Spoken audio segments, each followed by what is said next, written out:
I'm becoming a bad person and I like it. I, 22 female, am becoming a bad person. Selfish, lying, and manipulative.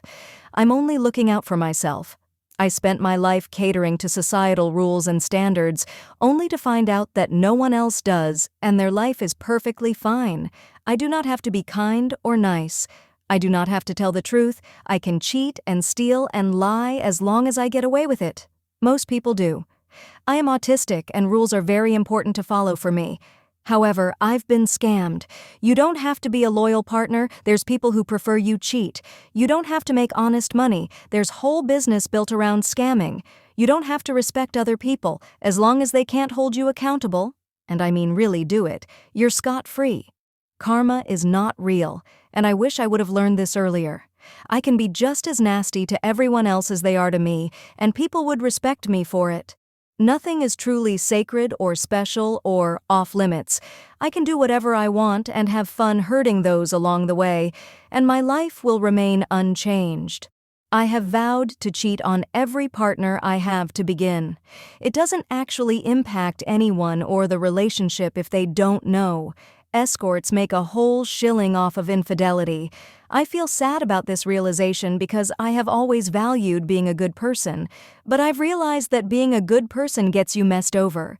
I want to start winning, and I'm going to step on literally everyone to do so, because if I won't, someone else surely will. I contacted an ex after 3 years, and this happened. We were together for years. She was sweet, innocent, and loved passionately. I was her first true love. The good times were really good, and though we had some bad times, nothing was too severe. She was the one who ended it.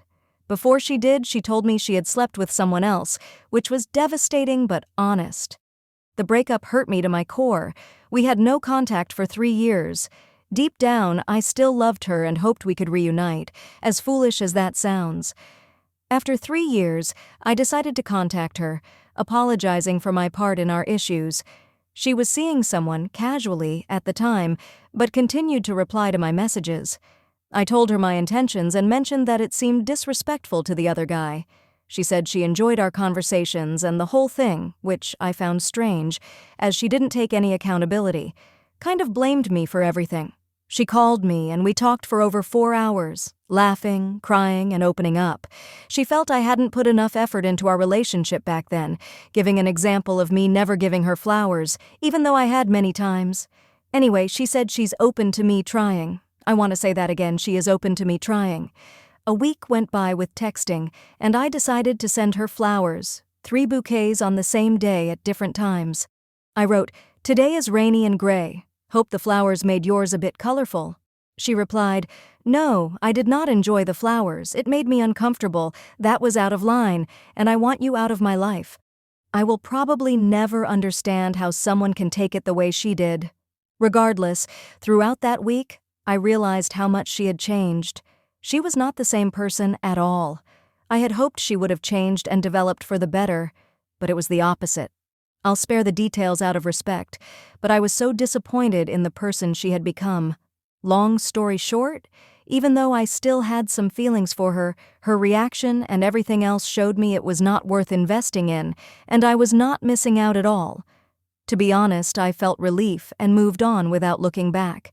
The only thing I don't understand is how a person can change that much. She was deeply in love, and her family liked me. Can anyone relate? Edit. I didn't really clarify enough. I know for a fact that her casual boyfriend wasn't there, as in he lives in another country. They have never met in person. I don't even know how that works, hence why I said she sees someone casually. I was in 2 different relationships during the 3 years, so it wasn't like I didn't move on. I just had some feelings left for her deep inside and kind of hoped she did too. To the guy I still think about, I am sorry, but I need to get this off my chest. I am sure you don't remember me, or think of me, but I remember for us both. It has been about 17 years since I was the only female in a class full of males, but you randomly came and sat by me in that class and made me feel really comfortable and were kind. You would say something if someone messed with me. I remember you had a goal of going into the military. I was too shy and introverted, but I appreciate how you made that class easier on me. Late in the semester, another female came into the class and sat next to me too. It was awesome to not be the only female, but you still sat next to me and made sure nobody messed with me. I remember her being directly and awkwardly asking if you liked me, but you responded that you had a girlfriend with a smirk while looking down. She asked again, but you were respectful and kept saying you had a girlfriend. You never answered her question, but it made me respect you all the more, and I was grateful that you were kind enough to avoid it, especially if the answer was no, since I was such a shy and sensitive person. You signed my yearbook, and that was it, once the school year was over. After that, I didn't see you until about 3 years later when you worked at a video store. My mom and I came up to the counter to pay. I was still the shy, introverted girl, but just a bit older. I knew we recognized each other, but we both didn't say anything. When you stared at me, it was a stare that made me blush really hard, and I looked down. I heavily considered going back in to strike up a conversation and confirm if you remembered me.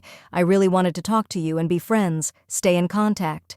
I had a boyfriend though, so I wanted to respect that boundary just as you had, so I held back. I thought about you off and on. Now, 14 years later, I recently ran across friends you may know and saw your profile as I wished to know how you were doing. You look just as handsome as before, but wiser. You got into the military how you planned. I am so proud of you. I saw you were going through a divorce and have children with the girl you more than likely were with since that last time I saw you. That makes me sad to hear, and I hope you are coping well. Maybe it was just me being a girl and overthinking. I deep down hoped you liked me, and I will probably never know, but at the same time, I am glad you were so respectful and no boundaries were crossed, no people were hurt. As much as I really liked and had a crush on you, I wish I had a chance to have at least been your friend. As much as I want to still reach out to you, I could have misread things. I will be forever grateful for that moment that you randomly sat by me, a random girl, and made me feel comfortable and protected in a class that really intimidated me. Thank you, the girl who wished for more. I'm writing this for you. I know you're spying on me. You always have. Ever since our first year together when you hid inside the house and listened to my friend and I talk. I'm sure you upgraded your spying devices. Now you just interrupt while I type. Well, here's the thing. I know you've been faking this whole marriage since the beginning. You've got what you wanted. Can you just please be civilized and stop talking crap about me to make yourself look better? For one thing, I was never your type of woman. Yet I was good enough for you to reach some goals. Then we had kids. I should have listened to your mom and never had any. Now you're alienating them against me. I don't care how handsome you are and how respected you think you are. You don't alienate your children from their mom. This is criminal. You're so full of yourself you can't see past your nose. Well, nothing you do can surprise me anymore. No amount of cheating, lying, manipulating, controlling, nothing will make me change my mind. Once I'm out of your life, you will actually see who's really there for you and who actually will put up with your creepy personality and how long your friends will stick around. I always was there for you to help you be more successful. In return, you try to knock me down. And even if you succeed to make my life miserable, which you've been trying so hard, it won't help you one bit to get above where you are now. I'm a bad friend. Just consistently, I'm not good at being a friend to people. I tend too much towards jealousy and struggle to connect with people over the long term. I'm neglectful, inconsiderate, and provide no enrichment to those around me.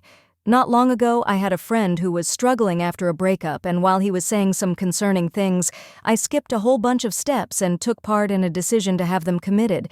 I told myself at the time that I was doing it for their own good, but I was really just clueless. I didn't know how to help, and so I pushed the problem onto others. I'm currently jealous of my closest friend's relationship because I want someone to be excited to see me when I visit. I should be happy for them being in a loving, respectful, and genuinely wonderful relationship, but I can't get out of my own head enough to allow that to happen. I have gone months without seeing or even talking to some of them that live less than half an hour away from me. I don't know what any of them see in me that makes me worth being around, even for the few times a year that we do see each other. I see so many people with these rich and fulfilling connections, and I just feel like an outcast that brings little to the table. I just want to tap them on the shoulder and ask how they do it, but I know how that will come off, and I've spent enough of my life being the weird guy, so I try to keep it to a minimum when I recognize things like this. As usual, I don't know what I'm expecting to get out of posting this, but maybe just putting it to words will help. Thanks for reading, kind stranger. Tell the people who matter to you that you care about them from time to time. You may not always get the opportunity to do so.